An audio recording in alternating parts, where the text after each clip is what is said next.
మరి క్రిస్టియన్ అని ఉంటారా? క్రిస్టియన్ అని ఉందా? క్యాస్ట్ సర్టిఫికేట్ ఉందా? క్రిస్టియన్ అని ఉండదు, మనకి ఏమని ఉండదు.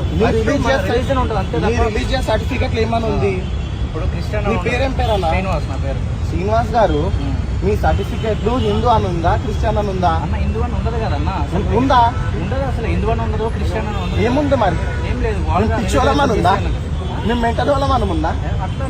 మరి ఏముందన్న? రాజ్యాంగం అంబేద్కర్ గారు రాసిన రాజ్యాంగంలా అది పెట్టుకొని ఉండాలి.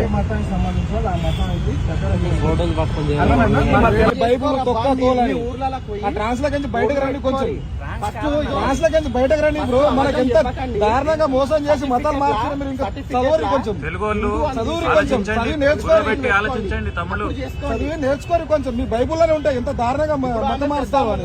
అర్థమైందా? అరే మీ బైబుల్లోనే ఉంటాయి బ్రో. మీరు చదవండి, మంచిగా చదువుకోండి. ట్రాన్స్లేట్ బయటికి రండి కొంచెం.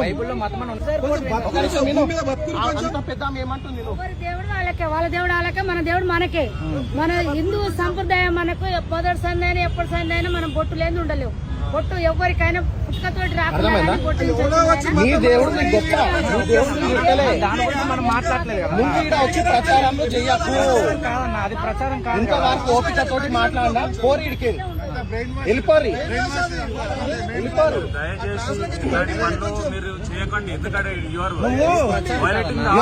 శ్రీనివాస్ గారు బ్రదరు ఏ ఊరానా? ఖమ్మం.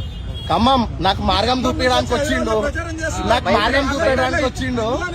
ఆ మార్గం ఏడుందో తెలియదు.